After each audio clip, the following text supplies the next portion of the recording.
السلام علیکم ورحمۃ اللہ وبرکاتہ۔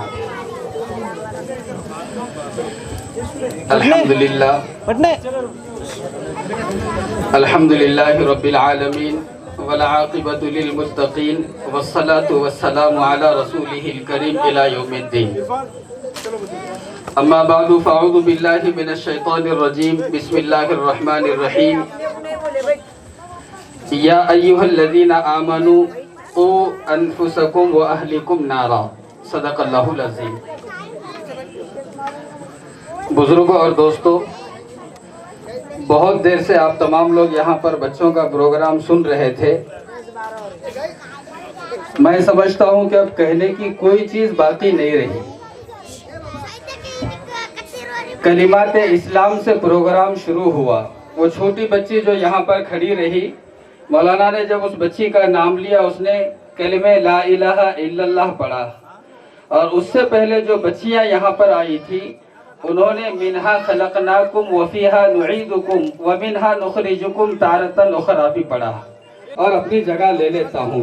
الحمدللہ مجلس دوستو بہت اچھی سجی ہے۔ چھوٹے معصوم بچے یہاں پر ہے، نوجوان یہاں پر ہے، بوڑھے لوگ یہاں پر ہے، مسلمان ہیں، اور ہمارے ہم وطن بھائی بھی یہاں پر بیٹھے ہیں۔ یہاں کا وہ سماج جو مسلمانوں کے ساتھ ہمیشہ کندھے سے کندھا لگا کر کھڑے رہتا ہے، وہ بھی دوستو آج آپ کے پروگرام کو کامیاب بنانے کے لیے وہ لوگ بھی، ہمارے ہم وطن بھائی بھی ہمارے ساتھ شریک ہوئے ہیں۔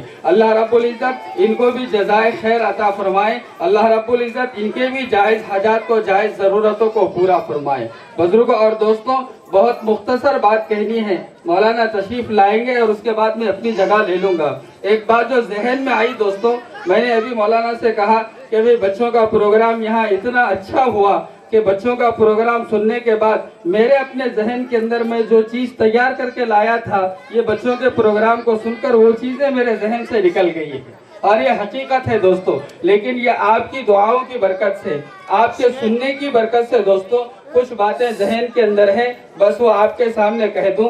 اللہ رب العزت مجھے بھی ان باتوں کے اوپر عمل کی توفیق عطا فرماوے، آپ لوگوں کو بھی۔ اللہ کے رسول حضرت محمد الرسول اللہ صلی اللہ علیہ وسلم ہیں۔ ان کے بعد کا زمانہ حضرت ابوبکر صدیق رضی اللہ عنہ آئے۔ بچی کی تقریر الحمدللہ حضرت ابوبکر کے فضائل کے اندر ہم نے سن لی ہے کہ حضرت ابوبکر اس دنیا کے اندر کیسی شخصیت گزری ہے۔ اس کے بعد جن کا زمانہ ہے حضرت عمر بن خطاب رضی اللہ عنہ کا ہے۔ الحمدللہ ہم تمام لوگ، اکثریت اس کے اندر سے حضرت عمر رضی اللہ عنہ سے واقف ہیں دوستو۔ حضرت عمر رضی اللہ عنہ کا زمانہ ہے، یہ چھوٹے بچے ہیں اس لیے یہ بات ذہن میں آ گئی۔ ایک بچے کا باپ حضرت عمر رضی اللہ عنہ کی خدمت میں حاضر ہوا۔ آنے کے بعد حضرت عمر رضی اللہ عنہ سے کہا، اے امیر المؤمنین، اس وقت کے سب سے بڑے لیڈر تھے حضرت عمر رضی اللہ عنہ۔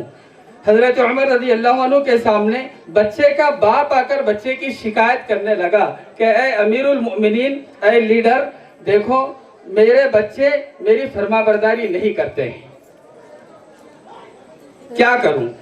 حضرت عمر رضی اللہ عنہ بہت بڑے آدمی تھے، بہت بڑے لیڈر تھے، اور ہو سکتا ہے کہ بچہ تمہاری خدمت نہ کرے، بچہ تمہاری بات نہ مانے، بچہ تمہاری فرما برداری نہ کرے، بیٹا باپ کی فرما برداری نہ کرے، یہ کیسے ہو سکتا ہے؟